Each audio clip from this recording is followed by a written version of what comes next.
Dans cette vidéo, nous allons voir comment utiliser Collector for ArcGIS. Il s'agit d'une application pour smartphone et tablette qui permet de collecter sur le terrain des données qui sont hébergées sur votre portail ArcGIS. Vous pourrez ainsi, depuis n'importe où et à n'importe quel moment, mettre à jour instantanément des données ponctuelles, linéaires ou surfaciques grâce à votre smartphone. Depuis votre smartphone ou votre tablette, rendez-vous sur le store pour télécharger l'application Collector for ArcGIS. Alors une fois celle-ci installée, vous pouvez l'ouvrir. À la première ouverture, on vous demande de vous connecter à votre portail ArcGIS. Pour ce faire, utilisez vos identifiants de connexion.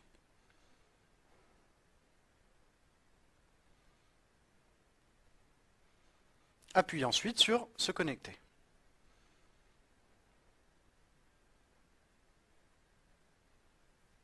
Vous retrouvez ainsi les différentes cartes qui ont été configurées pour la modification. Alors ces cartes, elles sont organisées dans les différents groupes auxquels vous appartenez.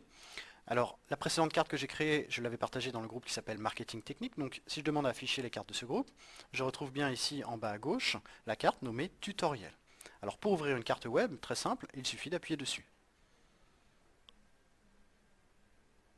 Alors à la première ouverture de carte, l'application Collector for ArcGIS vous demande d'accéder à vos données de localisation. Alors vous autorisez bien sûr puisque vous allez pouvoir utiliser votre position GPS pour collecter des données. Alors au passage, vous voyez que je me situe bien au chaud dans mon bureau, à Meudon. Alors si je m'intéresse à la barre d'outils présente dans le bandeau supérieur, donc de gauche à droite, je peux activer ou non la position GPS de mon périphérique. Je peux ensuite gérer et afficher les différents géosignets de ma carte web. Donc là ici je vais choisir Marcy-l'Étoile, c'est la commune près de Lyon où sont disposés mes arbres d'alignement. Je peux gérer l'affichage des différentes couches de ma carte, réaliser des recherches, alors que ce soit des recherches d'adresse mais également des recherches sur mes entités. Je dispose également d'outils de mesure, comme ceci, alors soit en longueur, soit en superficie. Je peux également changer le fond de carte de ma carte web en choisissant un de ces fonds de carte dans la liste. Alors il est possible bien évidemment de sélectionner un arbre directement sur la carte, comme ceci, et je vois apparaître ces différents attributs. Alors lorsqu'on sélectionne un arbre, vous avez la possibilité de copier cette entité, de la modifier, de l'effacer, ou d'obtenir les indications routières pour conduire jusqu'à cet arbre, en fonction bien évidemment de votre position GPS. Maintenant, si vous souhaitez collecter une nouvelle entité, vous devez appuyer sur le bouton en forme de plus. Un nouveau panneau apparaît pour vous permettre de sélectionner le modèle d'entité que vous souhaitez ajouter. Dans cet exemple, je souhaite collecter un nouvel arbre de type feuillu. Vous voyez automatiquement apparaître le formulaire attributaire. Donc je vais commencer par renseigner le premier de ces attributs, à savoir l'identifiant de mon arbre. Je renseigne ensuite son nom français.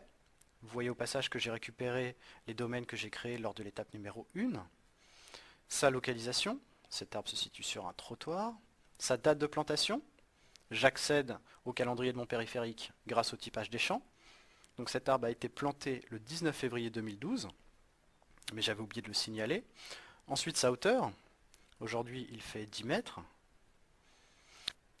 Je peux également ajouter des pièces jointes pour qualifier au mieux mon entité. Donc ici je vais choisir une photo déjà présente sur mon périphérique, mais il est bien évidemment possible de prendre des photos en live. Voilà, donc les pièces jointes et le formulaire attributaire étant complétés, il ne me reste plus qu'à gérer la position de cet arbre. Donc la première possibilité, c'est d'utiliser la position GPS de mon périphérique. En l'occurrence, pour les besoins de cette démonstration, je ne me situe pas près de Lyon, donc je ne vais pas utiliser cette solution. Mais si c'était le cas, vous pouvez accéder à différents réglages de collecte en utilisant l'icône en forme de molette en haut à gauche. Premier de ces paramètres concerne la précision minimum requise pour valider la collecte d'une entité, ici 20 mètres.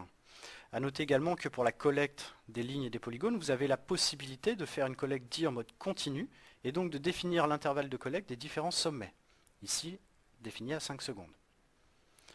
Alors moi je souhaite placer mon arbre directement sur la carte, comme ceci. Alors si je veux être plus précis, vous pouvez rester appuyé un peu plus longtemps pour faire apparaître, vous voyez, un curseur. Voilà, mon arbre se situe exactement ici. Lorsque vous êtes prêt, vous n'avez plus qu'à appuyer sur le bouton en haut à droite, envoyer. Et dans ce cas, vous validez votre saisie et les modifications sont instantanément envoyées sur ArcGIS Online et donc accessibles aux autres utilisateurs. Si maintenant je me mets à la place d'un autre utilisateur qui consulte dans la visionneuse de carte ArcGIS Online le même service d'entité, je me rends compte que ce dernier dispose instantanément de ma mise à jour. C'est bien l'arbre que je viens d'ajouter, j'y retrouve les différents attributs, un lilas d'été présent sur un trottoir, date de plantation 19 février 2012, hauteur 10 mètres. Et je peux également accéder à la pièce jointe. Voilà, vous savez maintenant comment utiliser Collector for ArcGIS. À bientôt.